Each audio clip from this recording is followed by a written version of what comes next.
Hey guys, Drifter here. Welcome to Black Ops 2 In-Depth. In today's episode, we're going to be going over the Assault Shield. I decided to do a bit of a machinimated intro here instead of the standard gameplay because in the beginning of this episode, instead of talking about damage or range or anything like that, we're going to be going over the multitude of stances, their strengths and their weaknesses. There's a lot of different stances with the Riot Shield, a lot of different ways to use them, and if you've managed to go this far without saying wacky, wavy, inflatable, arm-flailing tube man, then you're just way more mature than I am. The first and most basic stance is just standing upright with the Riot Shield. It's going to cover your head, chest, and body, but it's not going to cover your lower shins and feet. You can still very easily be shot down there and be killed down there because it still does 100% of normal damage if they shoot you in your feet, and it doesn't make much difference in this mode if you're walking or not. The next basic stance is the crouch stance. This is the more common defensive stance. It reduces your available body area by about 99%. The only place you can be shot is down there in the tiny little slivers of the bottom of the soles of your feet. This is normally impossible to do unless the enemy is prone or unless for some reason you're looking into the sky, because the angle at which you're looking actually does matter for both of these stances. If you look up, your Riot Shield raises up and exposes more, and if you look down, your Riot Shield actually will tilt down and expose less. However, it is somewhat difficult for you to see what you're doing with this sort of technique, so do be careful and don't wander around blindly. The next mode for the Riot Shield is when you toss it on your back. We're going to look at the front first, and then the back. You have absolutely no protection on your front side when the shield is on your back, and it's actually kind of a negative because if anybody shoots those corners up there by your head, it's going to make the loud pink bonk annoying noises and shake your screen around, and you're still going to flinch.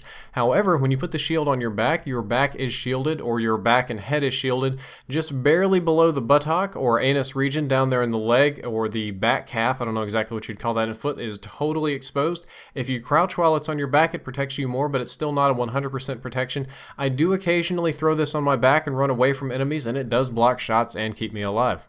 Our next stance is the deployed stance, where on Xbox, if you pull the right trigger, you'll slam the shield into the ground and you can stand behind it. This is what's called the head glitch stance, because in Call of Duty, even though my guns are behind the shield, the bullets come out of the top of my head, and you are perfectly able and capable of shooting and killing like this because the bullets come out of your head. This is a very, very deadly stance that you're going to see me use in my very first gameplay clip. The next one, it's slightly different but similar. If you crouch while behind the shield, you are completely hidden, impervious to damage, but you can't shoot out. You can see out through the little glass hole, just like you can see my guy's face, but unfortunately for you, you cannot shoot out. That would be very unfair if you did. Perhaps my favorite stance with the Riot Shield, the one that I use more often than a lot of other players, is what I would call the turtle stance. That's where you put the shield on your back and you go prone, and you're able to shoot while prone and keep your back shielded. As you can see from this slightly different angle, unless somebody is very close to you or they're prone, it is difficult to shoot you, especially if they're looking down. Like if you're at the bottom of some stairs looking up, it is very, very difficult to hit you in this stance. A lot of bullets will bounce off from the back and from the sides. I usually do this when I'm taking objectives with the Riot Shield. Lastly, this isn't necessarily a stance as it is a mobility, but when you're sprinting with the shield, you are relatively exposed. The shield is only going to protect some of your left side, and it's moving at that, and there are some kind of odd geometry glitches with it. If you're sprinting with the shield, you're very easy to shoot from dead on. You're very easy to shoot if the enemy is on your right, and you can still be shot even if the enemy is on your left due to some odd geometry glitches that we're going to talk about later. When it comes to how much damage the Riot Shield does, a lot of people tell you it does 50. It actually does 70 damage per smack, so if somebody's been hit by a high damage weapon like a light machine gun or an assault rifle up close, you can actually one smack and kill them with 70. However, if they have normal health, in core modes it's going to take 2 smacks to kill. In hardcore mode, it's always 1 smack to kill. That makes the Riot Shield very, very dangerous, very difficult to deal with in hardcore modes, also because it's a mobile head glitch spot, but you're also limiting your offensive capabilities, which in that mode is a very, very dangerous thing to do. One of the more common myths associated with the Riot Shield that I intend to bust today is that the Riot Shield will break on you. This usually comes from single-player games like Modern Warfare 3, Modern Warfare 2. I actually haven't played the Black Ops single-player yet, but in those modes, the shield actually will crumble and break when it takes damage. In Black Ops 2, the shield will never, never break no matter how much damage you take, and I also read on the COD Wiki that the planting mechanic will break if it takes a lot of damage. I just tested this in offline mode, and I did absolutely punishing the shield in custom games with subscribers, and it never broke. It cracked. The visual area was very difficult to see out of, but the shield never crumbled, and I was always able to plant it and pick it up, and it worked fine. It will never break on you. Also, FMJ does not penetrate the shield. There's also some misconceptions about this, that FMJ can cause it to break faster, that FMJ on some certain particular weapon can penetrate the shield. This is also false. No weapon, whether it has FMJ or not, can shoot through the Riot Shield, and this also counts if it's deployed. If you smash it into the ground, no bullets at least are going to shoot through it. Some explosives can blow it up. And speaking of explosives, the Riot Shield minorly deflects damage. Many of you are more familiar with the Riot Shield from Modern Warfare 2 and Modern Warfare 3, which I would say majorly deflects damage. You can point it at a grenade and the grenade won't hurt you as much. In Black Ops 2, it helps, but it doesn't help a lot. The whole deflecting explosives with the shield in this game is not particularly useful. The movement speed on the Riot Shield is 90%. This is the slowest movement speed in the game. It's the exact same as the light machine guns. In other Call of Duty games, namely the Modern Warfare series, again, you were punished with an 80 or 85% movement speed. Black Ops 2 is not as punishing. You still maintain a 90% movement speed. That's slower than most other things, but it could be a lot worse. Lag can cause some glitchiness that can get you shot through the shield. This is very unfortunate. This has to do with the way the server handles where people are playing, the fact that the rusher has the advantage, the fact that where you're seeing somebody is more to alike to where you're seeing their character model as opposed to where they actually are. The same way that you get shot around corners and everybody has the wanted perk and everybody can do things that you can't is the exact same reason that you will occasionally get shot through your Riot Shield. On your screen, you're perfectly blocking all the bullets and you die. And most situations what's happened is the person has sidestepped you slightly and they're able to shoot you and kill you on the side before the player model on their end is able to catch up, and it looks really weird. This is unfortunate. There are also occasionally rare geometry glitches. About once every 200 or 300 shots a bullet will just go straight through the shield for no reason whatsoever. I have no idea why this happens, but it is a relatively rare thing. Another important aspect of the shield that's a weakness is that it does not have a charge range, unlike the knife. In the previous episode on the ballistic knife, I discussed the charge range. This is the range at which your character will dash to catch up with the character to stab them. The shield doesn't have this. It had this in other games. It has the exact same melee range as the knife, but it doesn't have that dash range. So you do have to be close, and you can't smack to boost forward to catch up to them to hit them. You can't do that.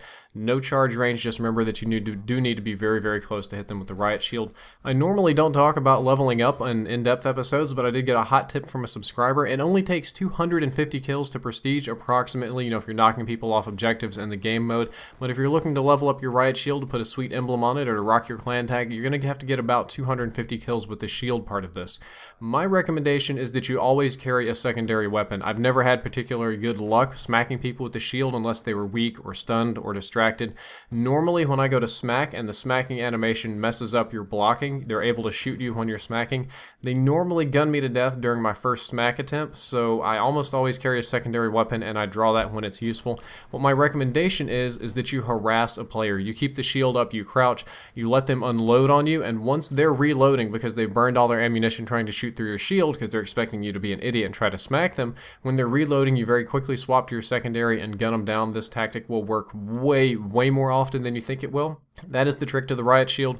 The trick is you have to forego your caveman instincts to bash people with a big heavy object. If you just constantly go in for these smacks, you're constantly going to get mowed down. But if you're patient and you sit there and you crouch and you don't walk and you just let them shoot at you and let your shield take up all their damage, they're going to be dumb. They're going to waste most of their ammo on you, and then you can just gun them down with your secondary weapon. I recommend Akimbo TAC-45s, B-23R, Cap-40. You've seen a lot of different things here. Even the 5.7 is good if you want some range on it. Or what you can do is when they back around a corner to reload, you throw a stun or concussion in there and then go and get them.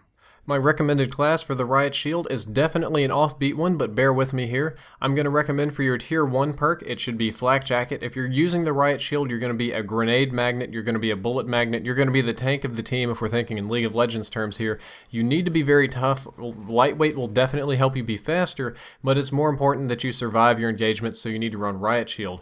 Your second perk, or your Tier 2 perk, I'm going to recommend Fast Hands. Normally I would almost always go with Toughness, but in this case what you need to do is be able to swap to your secondary weapon remarkably fast. The faster the better. Fast Hands helps you do that about twice as fast, and that is very important. Pull out your secondary weapon very fast to shoot people with the Riot Shield because it's going to be majorly to your disadvantage. The Riot Shield has a very slow swap time and you don't want to get caught helpless swapping weapons. In Tier 3 we're getting a little bit more interesting. I run Dexterity just because I can't get along without it. It drives me bonkers not to have Dexterity. It's also important to recover very fast after sprinting, because if you're sprinting and you run into an enemy, you need to get your shield up in front of you very quickly to block the bullets. Dexterity helps with this. And lastly, along with our tank class, we're going to run Tactical Mask, because you're also going to be a magnet for stun, concussion, shock charges, all those sort of things. They're going to try to stun you and then come around behind you. However, if you run Tactical Mask, if you haven't seen Tactical Mask in depth, I'd recommend you look it up. You're going to be almost impervious to the tactical grenades, and you're just going to be able to take them no problem, spin, block the bullets, and kill the people. I'm going to recommend you run a pistol. Don't run overkill, just get a pistol. The pistol in these games are very, very powerful. The trick to the pistols, beyond their high level of damage and high rate of fire, is the fact that you can swap to the pistols faster than anything else. You can break out your pistol super, super fast. You pair that with fast hands, it's even faster. I usually put an attachment on my secondary, but if you want something else, that's totally okay.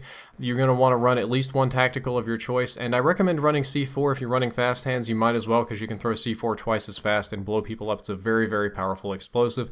If you use this class properly, if you tank with it, if you let people waste their grenades and bullets and concussions and stuns on you and just wait your time, just bide your time, they're going to give you an opening. You can very quickly swap to your pistol and finish them off. Well guys, that's all for this episode. I hope that you enjoyed it, and I hope that you learned something useful. If you'd like to check out my previous episode, which was on the ballistic knife, you can click the box on the left. It'll open in a new window. If you'd like to check out my next episode, which is going to be accuracy myth busting, we're going to be talking about the stock, we're going to be talking about the quick draw grip, the foregrip, and the auto center mechanic all in one episode. We're going to be busting some myths about the recoil. You can click that on the right when it goes live. As always, if you enjoyed the content, don't forget to like, favorite, and subscribe. Drifter out.